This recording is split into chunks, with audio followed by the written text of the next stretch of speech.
Hello everyone, here we are in Dubai at the very last bit of COP. We're with William Gagnon, who is an expert on climate and health. But you had a very interesting panel this morning right here at the Canadian Embassy on the link between LGBTQ leaders and communities and climate. Tell us a little bit about what was discussed and the importance of this issue. So we know that LGBTQ folks, which includes two-spirited folks, are more affected by climate impacts than other populations. So I think this is something that needs to be brought up as a topic here at COP28, especially in Dubai, in the United Arab Emirates, where I believe on the Equality Index, we're like at the very bottom of the list, I think about 170th out of 192 countries. Canada stands, I believe, at in the fifth position, so we're in a really position of privilege here. So I think we should use this privilege to raise the voices of two LGBTQ folks, and bring to the attention that this is important, and we also are part of the solution. What we heard from my friends, gay, lesbian, bisexual, and trans, is that we also provide perspectives based on our upbringing that might not be for straight folks. So I think it's important to be inclusive, especially when doing climate action. No, absolutely. And this is not the first time that this issue has been addressed at COP. I understand it was last year as well. How about this year? Were there a few more events? Do you feel it's gaining traction?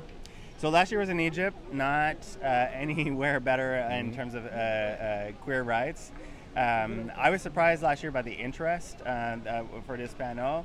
We had a really good discussion. It was mostly focused on Canadians, and I decided to open it up. We had a woman from East Africa protecting her identity for her own safety, as well as Isaias Hernandez, who joined us from the US. There's a little bit more interest in queer issues this year, but it's definitely nowhere near where it should be, I believe. So I think Canada has to continue using its voice to raise this topic. COP29 is going to be held in, I believe, Azerbaijan, which is also not a safe haven for queer folks. 0 for 3. yeah. And then maybe the year after is Brazil, which I hear is a little bit more open. So we'll see how it goes. Well, today is the last day of COP, and there aren't too many people left, and the rooms are not really full. The panel was full today. We had a full house during the panel. How were the discussions? Do you see that this issue is picking up steam? Are you expecting maybe next year to have even more events? So I'm an engineer by training. Working on 2S LGBTQ stuff was not something that I was particularly passionate about, but I just felt that there was a need for this. I had to cut the discussion short today. I had another set of questions planned for the panelists, but I think the discussion was just rolling, and I'd let people speak. Lots of great questions from the audience. So definitely, I think we need to make more space for queer folks working on climate action. I think we just bring more diversity and different ideas. CC this morning said, it's not really about a binary. We often think about binaries also when we work on climate, but there's a whole gamut of solutions. And Isaias was mentioning about the natural versus the unnatural, but it doesn't have to be always about binaries. So I think this is what queer folks bring to the discussion. Yeah, and I think you also mentioned the importance of the two-spirited approach to this discussion, which is the whole indigenous interpretation of the relationship of LGBTQ to climate and to the environment. This, of course, is one part of the discussion, yes? Totally, it's not my story to tell, but from what I get from my indigenous friends is that in indigenous traditions and mythology, there has been a lot of queer folks that were leaders in the past, especially in times where healing was needed. And we're kind of queer folks can be a bit quirky sometimes, and so you bring different ideas and different solutions.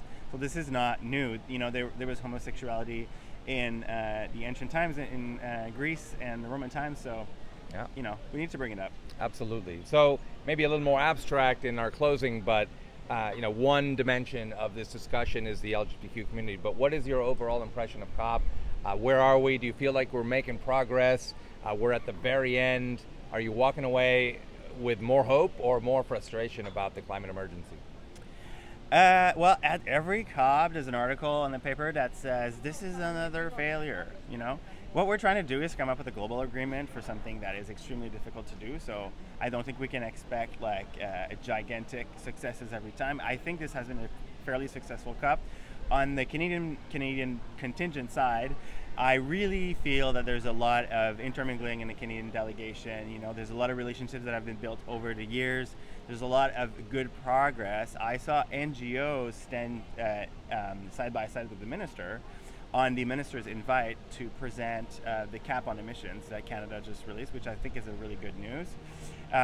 Globally, you know, we're hearing, I think things are going to start heating up like tonight and tomorrow and the last days of the negotiations, but maybe I'm just like an optimist, but I think there's always good progress. It's never fast enough, but I think if we criticize instead of contribute, then we're not part of the solution. I want to contribute something positive, and I think there's a lot of change makers here who feel the same. Yeah, well, thank you so much, William, for your time, for all of the energy that you bring to COP, for hosting the panel on LGBTQ issues, and hope to see you at the next COP where perhaps by then we have a lot more progress. Likewise, well, thanks for covering climate and queer stuff. All right, thank you very much. And from Dubai, that's the end.